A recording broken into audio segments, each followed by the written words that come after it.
Hello and welcome back to the show. My name is Neil Fox, your future president of the United States of America, officially registered with the FEC, the Federal Elections Commission. Yes. Which, just to be clear, that means that we are just as much a candidate as Obama was in 2007, or Trump was in 2015, or Biden was in 2019. Correct. We are greatly looking forward to meeting all of you on the campaign trail. We're definitely going to be doing some events in Florida, so the listeners from our home state, where we broadcast our radio show, will be able to see us at several different events that we have planned. We also have a huge announcement. We're going to be at the St. Louis Arch coming up very soon. Make sure to check our new website for the information about that. The campaign website is fox2028.com. Yes, it should be a lot of fun. Yes. So here's what I wanted to talk to you about today. Okay. To you, what is the biggest change that you would like to see? The people will want to know, why should they vote for us versus other people? What is the biggest change that you would like to see? Oh, well, the biggest change is just this mentality of these large corporations holding all the power, all the wealth hostage with little to no accountability. I would like to see that changed. I agree.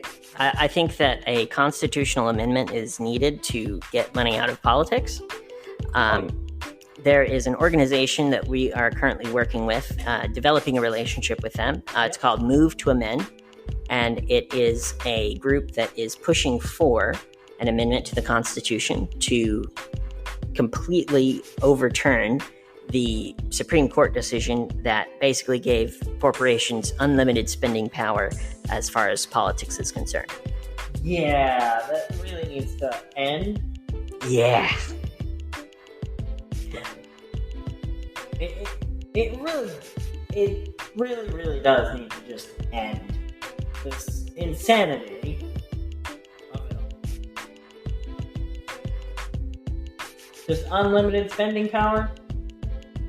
Well, if money is free speech, like the Supreme Court said, which seems silly to me, but if money is free speech, then that means that if you have more money, you have more speech?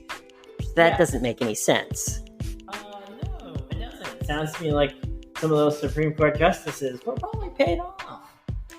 Now, the Supreme Court is supposed to be a nonpartisan institution. It's supposed to be interpreting the law without a bias. Yes. Unfortunately, over the past decade in particular, the nominations from the whenever somebody leaves the court, the nominations have become more and more and more politically motivated. And we have jurors, people on the, not jurors, I'm sorry. We have jurists, I'm sorry, is the word I was trying to think of. We have jurists on the Supreme Court who are making more radical decisions than courts in the past. I mean, overturning Roe v. Wade, big thing. No one thought they would overturn Roe v. Wade, but apparently it's now unconstitutional. Therefore, the states are allowed to put their input in. And the vast majority of the states are divided. Right. It's roughly 50-50. Yes. And to the people from those states, many of which being southern states, many of them having higher than average teen pregnancy rates because of abstinence-only education laws. Yes, abstinence only. My personal views on that is teach the children what it is. Teach the children about it. Mm-hmm. Education is power and education is knowledge. Mm-hmm. There's no reason why we can't educate people on these very, quite frankly, serious topics. Absolutely. It's not about left versus right. It's not about yes versus no. It's about making good decisions for yourself and your children. Mm-hmm. What everyone wants in this country, everyone wants freedom. Everyone wants the American dream. Yes. The American dream to me is, how I define it, at the very least. Some people have different definitions, which is fine. But how I define it is a good job. Yep. A safe retirement. Yep. Security in whatever place that you live. So, not people going around committing all kinds of crime in your area, that kind of thing. You don't want people breaking into your house every other day? No, Indianapolis, I do not. No, there's a story for another. Tell it, why not? We don't have time to get into all of it. That's fair. We'll have to do that in a different day. We'll have to dedicate an entire podcast to it. Right. Well, and here's something that's important to me. Yeah. Getting the country to the point where we have the same kind of opportunity to achieve the American dream that we had in our parents' and especially our grandparents' time.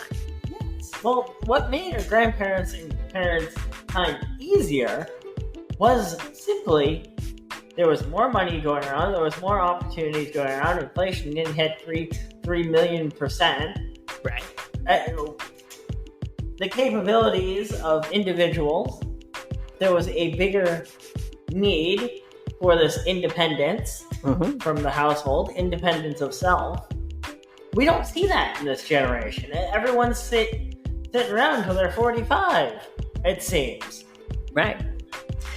There is a problem of motivation among some people. Some people, I don't blame them.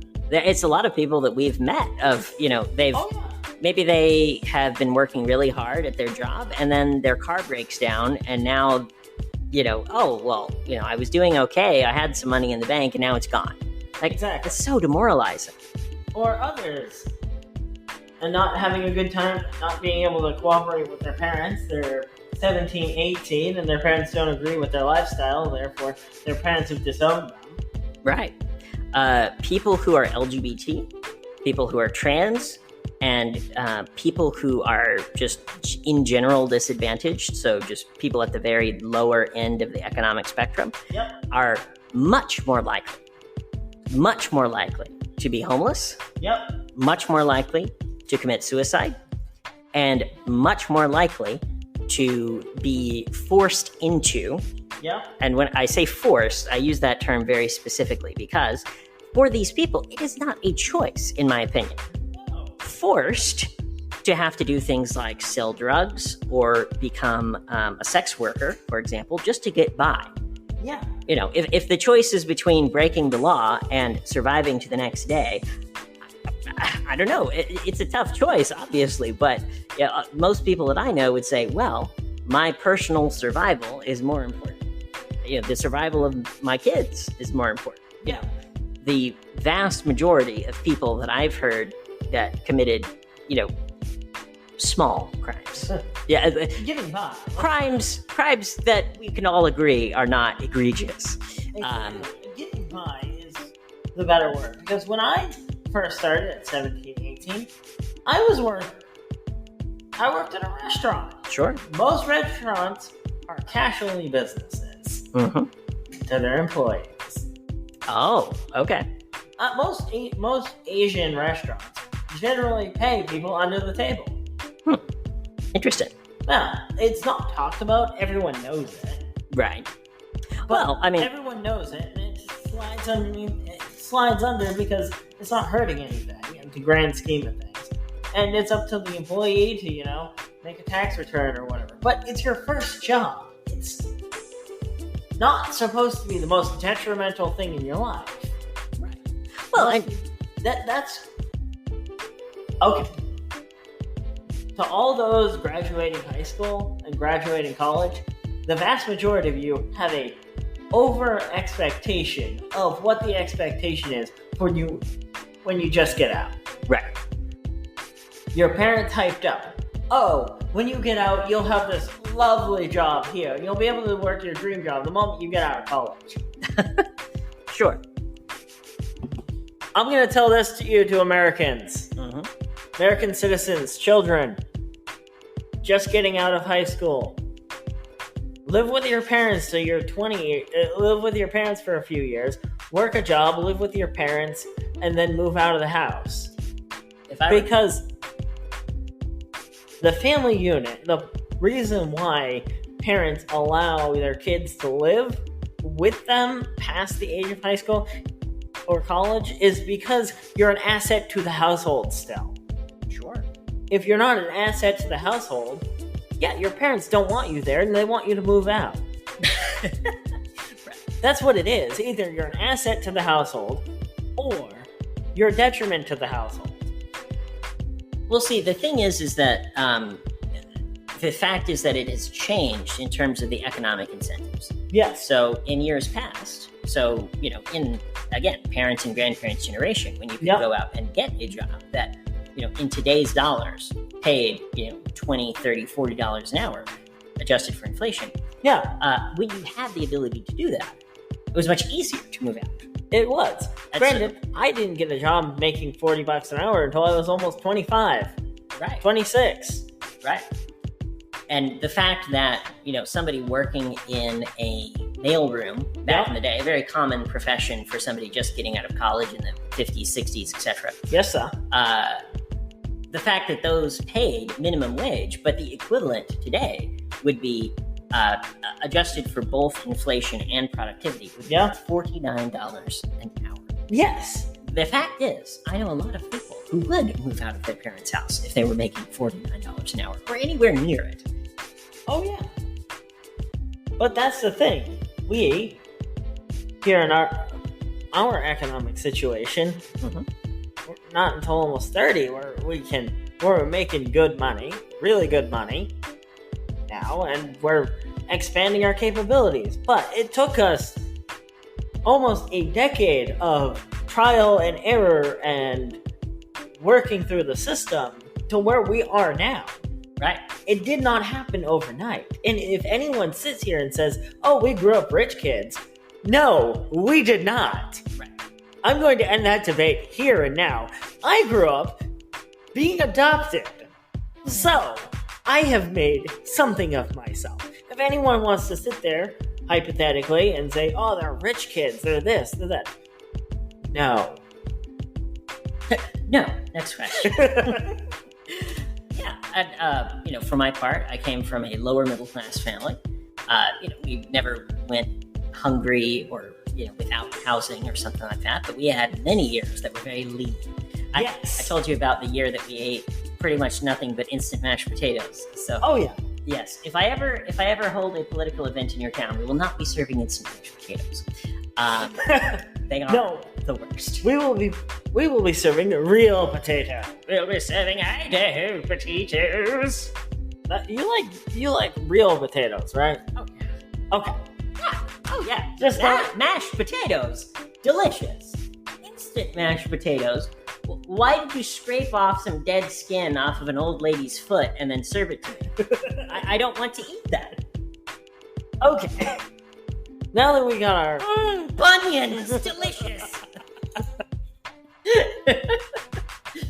But yeah, I have been through trials and tribulations of terror. I've never gone hungry because I was smart about where I was living and who I was living with. Mm-hmm.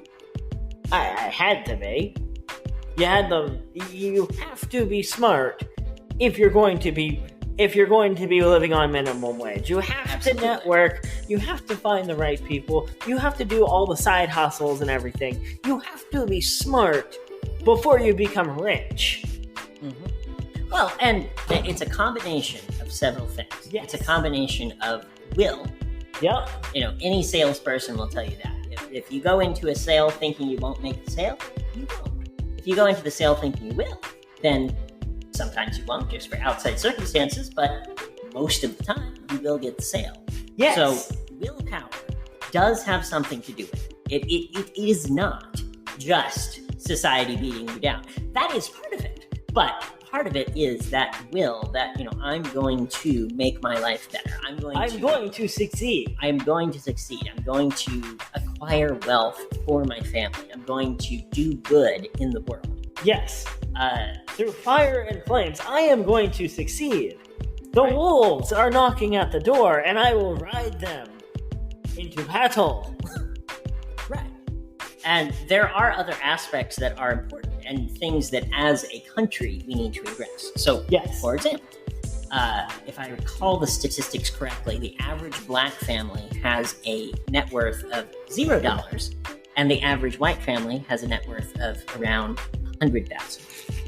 And so what that means is that is generational wealth. Yes. Because, if you're born into a family that has wealth, even a small amount of wealth, obviously you're going to not only learn from those around you, you're going to learn from.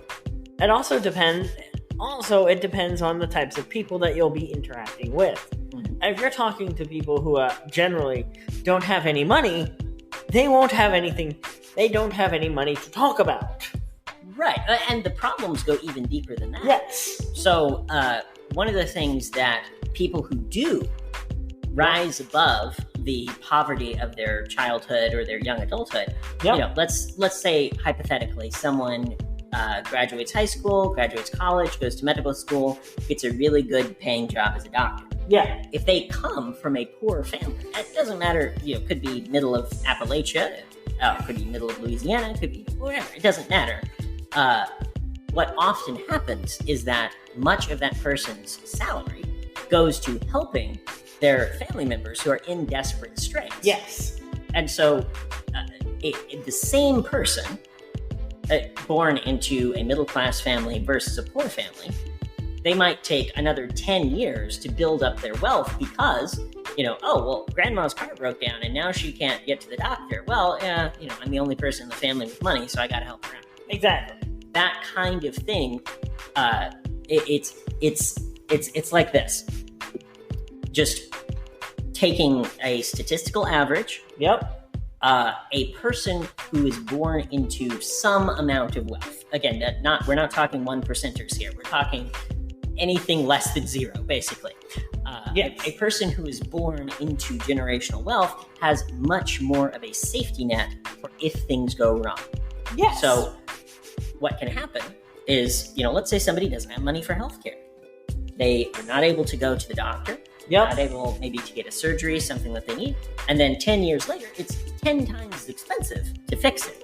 Yes. So that kind of safety, that kind of security is what all families want and what all families need. And there's just been so many obstacles to people born in the wrong place, born in the wrong city, in the wrong time, whatever. It's, for most people, it's not that they said, yes, I'm going to choose to be poor and addicted to drugs.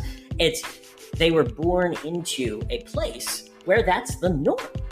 If all of your high school friends are drug addicts, then chances are that person will be as well. And what people need, and this is the part that I think that we can help with the most. Knowledge. Yes. Because changing generational wealth, difficult thing to do. Not impossible, but difficult. Yes. Changing people's, we'll say grit or will or desire to go out and work 80 hours a week to build a business, that kind of thing. That is also difficult to get people to change. Yes.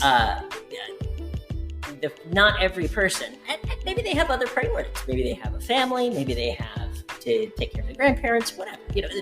There are reasons why people are not as crazy as you and I and going out and working 80 hours a week doing a business. Oh, only 80 hours a week. That's pretty generous. That's a vacation week, by the way. Anybody who owns a business can tell you it's a 24/7 endeavor. It really is. Now, and the other thing of, I need to take care of family. Mm-hmm. Well, there are other aspects of taking care of a family as well. One of the biggest aspects is whatever assets the family might have, educating yourself on how to protect your assets is a big part of taking care of your family. Absolutely. If you can take care of them by securing, say, a house, and say they have two houses. Sure. Rent one of them out. Learn how to rent one of them out. Right. Again, generational wealth. We're not talking 1%ers. The average family in New England, at the very least, has 2 houses, has 3 cars. That's just normal. Right. And for good reason. That part of the country has been wealthy for 300 years. Yes. It is a simple fact that there has only been half as much time for St. Louis to accumulate wealth. Yes. That is just a fact. And South Louis is half. There's wealth to be had in South Louis, but it's buried under a ton of rubble, and nobody wants to dig it out. Jesus. Yeah, that's true. Here's the thing. The fact, and this is something that people on the right of the political spectrum like to bring up, the fact that people can come out of difficult circumstances, yes, doesn't mean that we should stop trying to change the average person's circumstances. Because think of it this way. Yeah. If you are trying to learn how to hang glide, yeah, if you start at the top of the mountain with a hang glider, it's going to be a lot easier to learn than if you have to find the money to buy a hang glider and then climb to the top of the mountain. Exactly. I want to make it so that every child in America is sitting at the top of the mountain when they're ready to start their career. Yes. And like I said, let's go back to this because this is important. Yep. The thing that you and I have the ability to help people with the most is information. Yes. That applies to information that we know. Yep. We have some experience working in businesses. I have some experience running small businesses, as do you. I do. And in addition, you and I are both very curious people.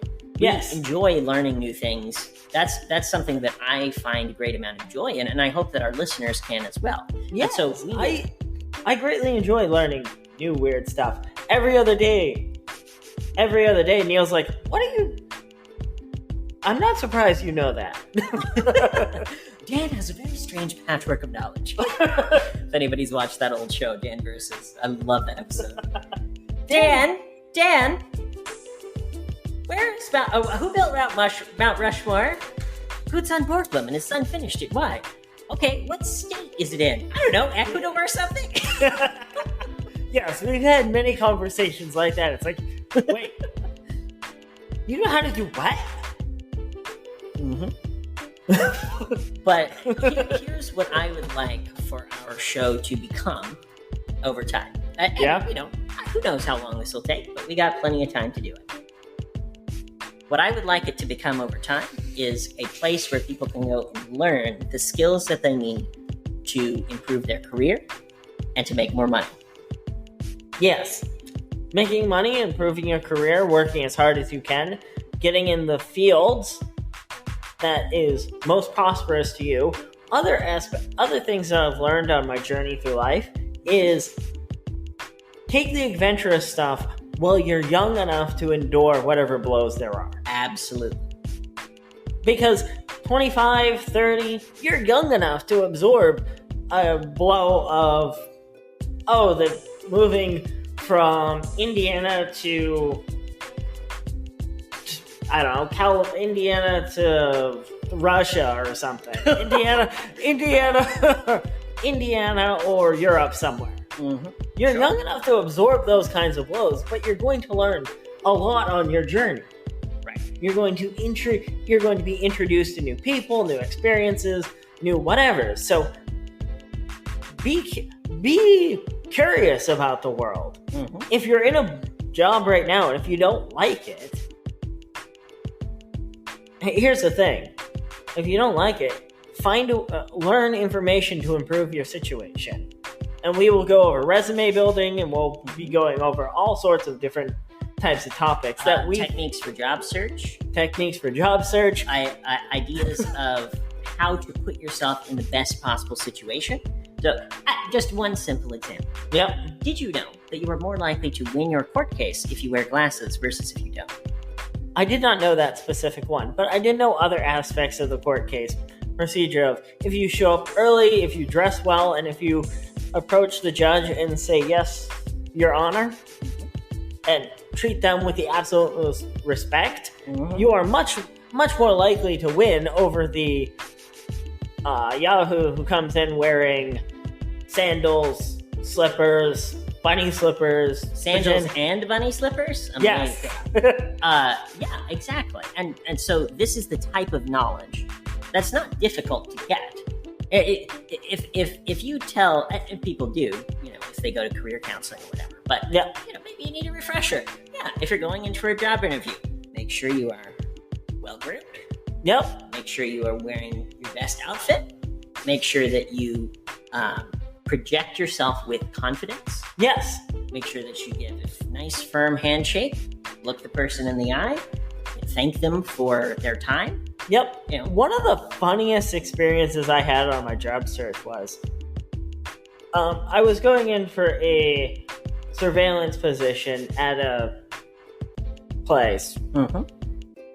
They turned me down for the job because it was the weirdest thing. They turned me down because they said something along the lines of, you've done this job before, and you're acting too casual about it, basically. It was very funny. Well, let me help you clarify, because it sounds like you may not completely understand what happened. So, you went in with the confidence of someone who has run businesses before. Yes. And they're not used to that.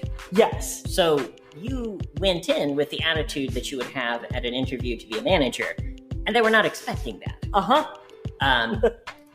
So part of the process is knowing what you want. Yep. And working until you get it. Yes. So because you were not a good fit for that job, yep, they got you a job that you would be a good fit for. Yes, and I am excellent at it. Correct. And because you projected your best self during the interview, they were able to see a better job for you. Yes. And there's some free advice for our young listeners who may be looking for jobs. The simple fact is, people want to help you with your career. They do. I guarantee you, you go into a recruiter, especially at a small business. Yep. Not somebody who's paid to, look at resumes for 5 seconds, but, somebody who's actually hiring for a position that they care about in their company. Yep. And you go into that place and you present your best self. You say things like, I want to work hard. I want to achieve on this team, and I would love to be the best employee that you've ever had. You say things like that, and they will say, wow, I want to help this person. I want this person on my team. Oh, yeah. And that's how I've gotten every job. It was with that same level of confidence. Absolutely. That same level of, I've got this. Right. You see how it goes. You see how I look. I've used this line before. It's like, I've used this line in response to part of the job is coming in clean and coming in, well dressed. I'm like, see how I'm dressed right now? Uh-huh. They were surprised you came in with a briefcase. That was pretty funny. Yes, it was. I'm like, I've never interviewed anyone with a briefcase before. I'm like, really? Huh. There's a lot of things in this conversation that I'm going to flip the script on you with. Exactly. And what I think is possible, is for there to be a library of knowledge. Yep. That anyone can have access to. Yes. Now, there are some great options out there that people may know about or they may not. A great example is the Google Certificates program. Yep. Most of them are free. Some of them are very low cost. Here's an idea for the radio. Here's an idea. Sure. I sign up for, job interviews in different places and just wear a recording microphone. Okay. And just hear different managers' responses. Okay. And see what kind of questions they ask. Sure. That's a good idea. And then, either I get the job, and then I explain to them what I did, or don't get the job. I like it. So, it's kind of like Undercover Boss, but undercover interview. Why not? That's pretty funny. There's so many aspects of the interviewing process on so many different levels that people don't know what to expect most of the time. Right. Yeah, that's true. Well, and what I see often is people don't care about it until they need to. Exactly. Like, they go into 3 interviews and completely bomb, and then they are like, oh, maybe I should learn about this. Yeah. Myself, I had a head start in the interviewing process because that's just something that they taught in high school and grade school and whatnot, is how to conduct yourself in an interview, what to do, what not to do, how not to look, what to wear. Right. Granted, we were kids at the time, so they didn't say, wear a full business suit, but they said, look nice, don't chew bubble gum. Exactly. Don't look like you stepped out of a time machine from the 70s, and now you're in 2000. Yo, I got my bell bottoms, yo. Yo, I got my groovy bell bottoms. I got this neon pink hat. I've got socks going up my arms because I just walked out of a... So your version of unprofessional is a cat girl. My version of unprofessional is, you look ridiculous. What are you wearing? Why are you wearing this? Where did you come from? That's funny. Well, and when people wear things that are not professional, oftentimes people just wear like shorts and a t-shirt because that's what they always wear. And it's like, just take a few minutes to plan out what you're going to wear or what you're going to say, or have your resume really nicely formatted. This one, the very funny. Oh god, no. Very funny resume on Indeed.com. It said, "Job is done. Need job," and that's pretty much all it said. It was. I laughed about it for days. It was correct. Well, that's not that embarrassing. Yes, make sure your resume is very professional like mine. Job is done. Need job. Yes, no capitalization. Need job. Period. Yes. And that was the end of the resume. It was great. Well, audience, I have come a long way since then. The resume that we worked on together was a little bit more professional. A little bit. Again, professional resume writer? Not professional resume writer. The thing is, don't ask me how I managed to get hired with some of my resumes that I had, but I managed to, even with a poor resume, I managed to find a job that was reasonably acceptable. Right. So, your resume not be the best doesn't mean you're a terrible person. No.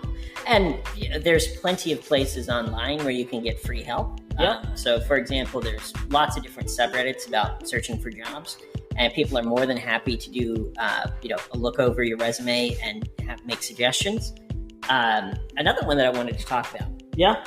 Did you know that 40 million people in America, or approximately 1 in 3 people of working age, work at an on-demand job like Uber, Lyft, DoorDash, that kind of thing. Yeah, I understand why. We were doing that for a little while as well. Yeah. Again, the excess cash was fantastic. Right. And the thing is, a small amount of knowledge could help these people make a lot more money. Yes, a small amount of knowledge can help everyone make a bit more money. Yeah. And once you start making money on any scale, you're going to scale the people you hang out with your knowledge of money. I don't hang out. You're never going to catch me hanging out with the local ruffians down the street who don't know anything. I'm not going to associate with them. I'll associate with people that have a bit more money, a bit more knowledge. Mm-hmm. Right, and we don't want to judge people for being born into circumstances, but once somebody is a young adult, you have the ability to choose. Yes, once you're a young adult and you have a little bit of knowledge about the world, my recommendation is don't hang out with the guy. Don't hang out with the guy that everyone thinks is trouble. Mm-hmm. Go find a few of your friends. Right. Well, and just to put a more positive spin on what you're saying, many people are more than happy to help you with if you're trying to learn a new skill, if you're trying to get a new job. Surround yourself with people who have what you want. Or have knowledge that you want. Yes. It is a simple fact that you become more similar to the people that you surround yourself with. Exactly. It's one of the reasons why college can be so beneficial is because, unless you go to Ohio State, it's a diss at Ohio State, but unless you, at most colleges, you're surrounded by people who are there to learn. They may like to party on the weekend, but the environment is an environment of learning. The environment is an environment of cooperation, and it's no wonder that people who are graduates are able to, at least on average, able to work with their fellows better because you've been in that environment where everyone is working towards the same goal. Granted, my second job was working at Dunkin' Donuts. Are we allowed to say that on the radio? Of course. Okay, whatever. Again, I was working at Dunkin' Donuts. And ultimately, at the end of the day, I had some good times. I had some bad times. I worked with... we were all working towards the same goal of the best. Right. My manager... what wasn't even the manager at the time. My assistant manager was the most motivated and motivating individuals I have ever met. Wow. That's why I stuck around so long, because the management had my loyalty. Right. Not the company. I was working for that guy. Mm-hmm. Right. I was working for Mikey. Sure. His name was Mikey at the time. He's in... I think he went back to Jersey. Hey, Mikey, if you ever hear me, call. I want to catch up. And by the way, that goes for all of our fans.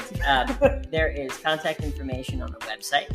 And we are open to interviewing anyone. We've interviewed people with $1 billion. We've interviewed people with $0. Oh yeah. There is a need in this country for diverse discourse. There really is, and that's the thing. We don't have enough diversity in our discourse alone.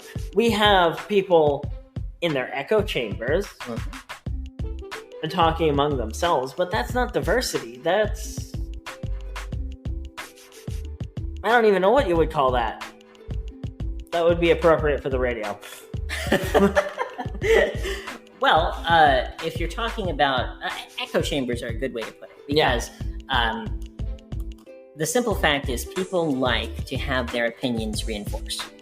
So if you believe that the sky is green, and you have a Facebook group where everybody thinks the sky is green, that feels good. It really does. Or you think, or even on the more mundane, of this horseshoe and this horseshoe. They're both horseshoes, but this one's slightly different. Okay. And you wind up with echo chambers of people liking basically the same things that are only slightly different. But yet when they come together, it's like having a tornado meet a herd of sharks. Let me help you simplify your analogy a little bit, because I like where you're going with it. It's just too complicated. That's fine. So the what you're talking about is a separate problem from polarization, but no less serious, that we have people who want the same thing. Yes. Have the same goals. Yes. Collecting horseshoes, for example. Exactly. And yet, we have the left shoeists fighting the right shoeists, or whatever. Exactly. You dang right shoeist! How dare you! Exactly. The simple fact is, I want you to imagine, let's say a game of tug of war.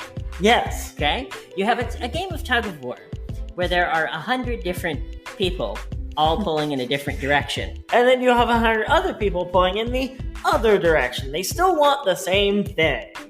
And a tug of war can be applied to literally any scenario, such as religion, tug of war, Sure. politics, Sure. tug of war, conspiracy theories. Okay. Conspiracy theories. Not so much tug of war, the rope's there, but they're off playing D&D.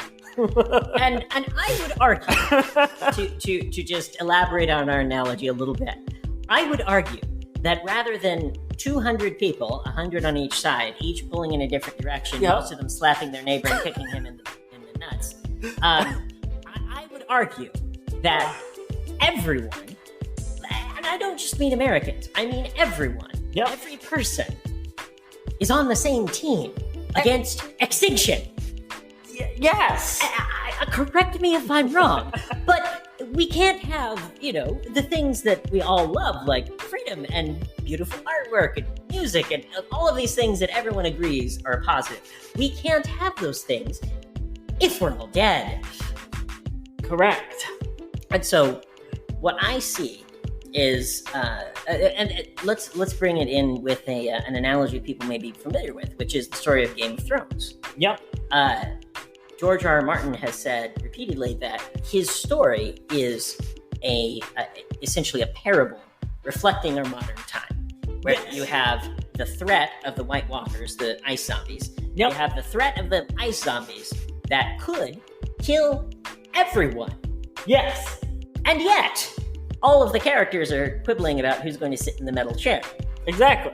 It doesn't matter who sits in the metal chair if you're all dead. Exactly. It's a very cool metal chair. True. But the thing that's important is that I see a very strong parallel between these two. Because, there's, Russia fighting over natural gas reserves. You're Russia. You caused over $400 billion in damage and counting. Last I saw, $400 billion in damage to capture natural gas reserves, which most experts agree natural gas will no longer be a useful source of energy in about 20 years. So you're throwing away $400 billion over a resource that, assuming Putin stays in power as long as he wants to, by the end of Putin's time in office on his deathbed, no countries will be using natural gas anymore. That's really dumb. Well, the need for natural gas, I don't think is going to go away anytime soon. Well, it's not going to go away completely, because there's always going to be special uses, such as, let's say, stoves, for example, that it would be difficult to switch to something else. Yep. But in the vast majority of cases, there is an easy alternative. And so most of the countries in the EU, for example, have said that it depends on the country what target that they've set, but around 2045 is generally the accepted time when they've said we're not going to have any natural gas power plants, we're not going to have any coal-burning power plants. Now, well, that's the thing with this climate change policy. Mm-hmm. I have a lot to say on it. Let's go. Let's do it. Okay. We have 15 minutes, so go ahead. Just for the viewers, we'll be discussing this topic many times, so get comfortable. We really will. But to open up my statements on renewable resources and renewable energy, mm-hmm. At the moment, the country does not have the capabilities to produce enough solar panels for the entirety of the United States. Mm-hmm. And we are trying to revolutionize the entire globe around renewable resources. Right. Has anyone taken a step back and asked what are the logistics involved to make that happen in these time frames? Unfortunately for humanity itself, most of these targets are set without any kind of plan of how to get there. Their assumption is the next administration will figure it out. I have a question. California, question. What were you thinking, Benny? What were you thinking in putting a policy in place that had the potential of removing 10% of your entire logistics infrastructure away from your state? What were you thinking? If anyone from California can tell the glorious people of America, we will be happy to have you here, because quite frankly, if we lose 10% from one state, how much percentage would we lose across the entirety of the United States of America? Now, let's give some context to what you're saying. Yes. My understanding is that you're talking about them banning diesel trucks. Is that correct? Yes. Okay, good. You didn't mention that, so that's important context. It really is, but I'm applying this to 10% of any piece of critical infrastructure of logistics, or critical logistics infrastructure. 10% of how effective do you think the U.S. military would be if we took away 10% of their logistics structure overnight? It would cause unparalleled levels of chaos. Correct. And the simple fact is that it's using a hammer, using a sledgehammer when a scalpel is necessary. Yes. And the simple fact is, there are not people currently in power who have the sophisticated technical knowledge to use a scalpel on these issues. We need America and world. We need to come together on these situations. Yes. We need experts in literally every single aspect of humanity itself to figure out how we are going to survive. Because, quite frankly, a pandemic wipes out most of the global supply chain, which disrupts the entire world. The supply chain, the world, and what you guys produce, what everyone produces, whatever product that may be. You might be a security guard. You might be a barista. You might be working in a restaurant somewhere. Those are all key aspects of society and how society functions. So, notice that most of his examples have to do with food. That's fine. Security guards get food. Police officers get food. Police officers can only be as effective as the training as they've been given. And if they're not given sufficient training in X, Y, and Z, then they're going to make the wrong call. Absolutely. And that wrong call could be detrimental. A wrong call of that magnitude is detrimental for everyone involved. Right. So we entrust that these police officers and these officers of the law are acting with the best possible knowledge, the best possible skills. That's why the sheriff of every town is usually someone that... Why is the sheriff of every single Western movie smart, well-educated, righteous, and willing to do the right thing? That is an excellent question. What has happened to this country when we are no longer we're no longer taught what the right thing is? And where those central values lie with the people, right? What is going on in this country? Have we all lost our common sense? Or have we had the common sense robbed from us because no longer individuals are encouraged to learn what is wrong from an early age and learn what is right as you mature through life? And it is a simple fact that is completely undisputed. Like that, it is indisputable fact. Yeah. That what has happened, especially over the past 15 years, is Russia has attempted to destabilize democracies using using, in particular, attacks in the digital sphere.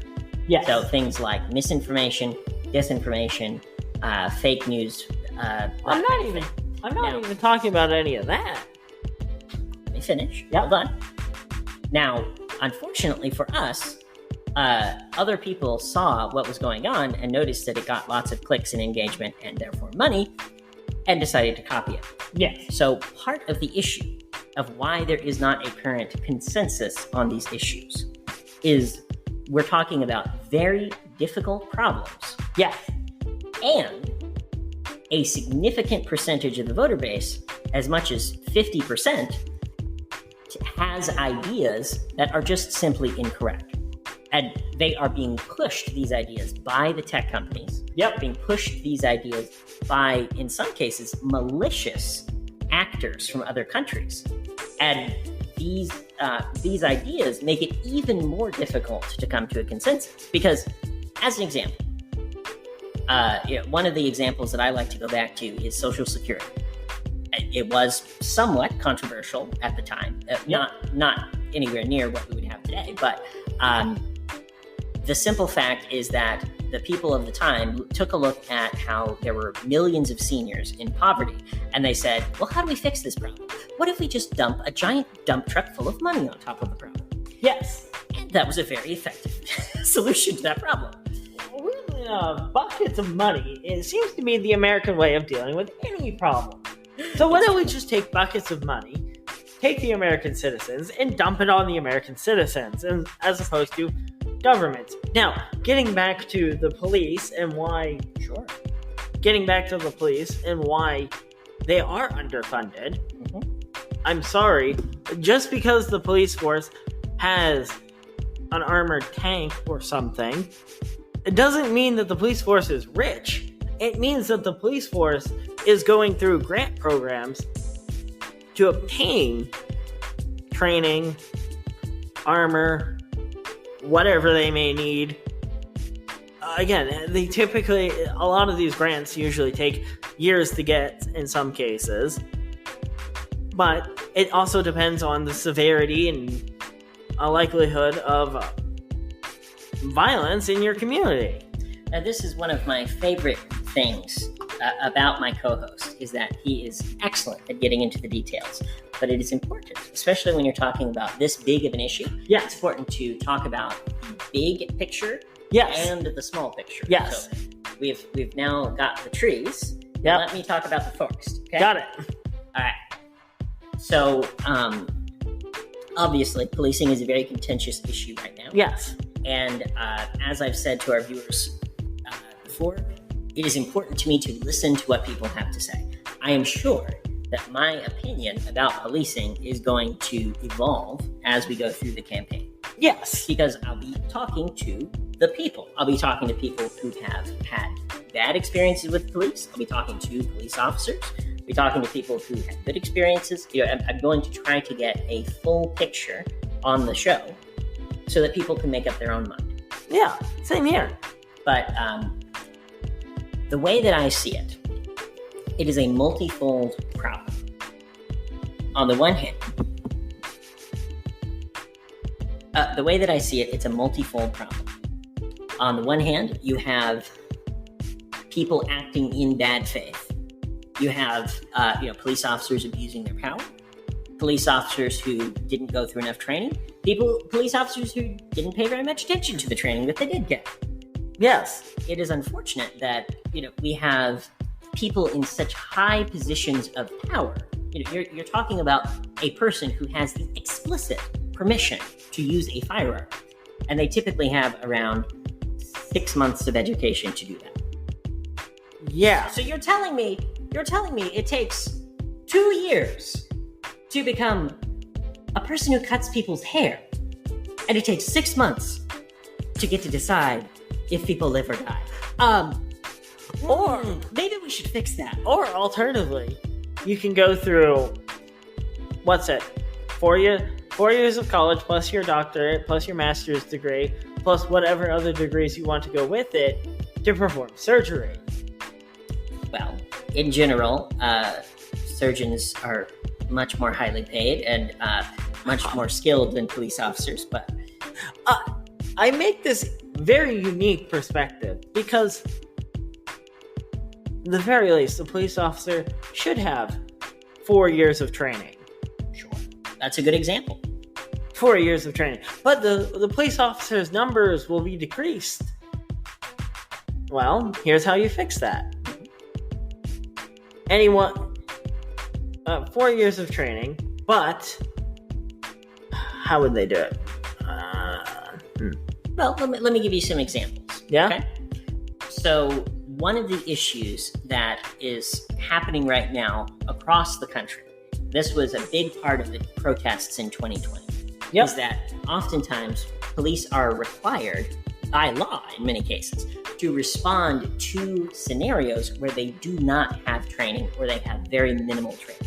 Yes. So, for example, they probably covered, I don't know the ins and outs of police academies, but I assume they cover the aspect of, going and helping someone who is about to commit suicide. Yes. I assume they covered it. But even if they covered that every day for 6 months, that would not make you an expert grief counselor. That would not make you an expert suicide counselor. It would not. Most counselors like that go through years of training. Correct. And so, they're usually licensed therapists. Right. And so I think that an option for middle ground, again, I want to talk to the experts to understand what the best options are.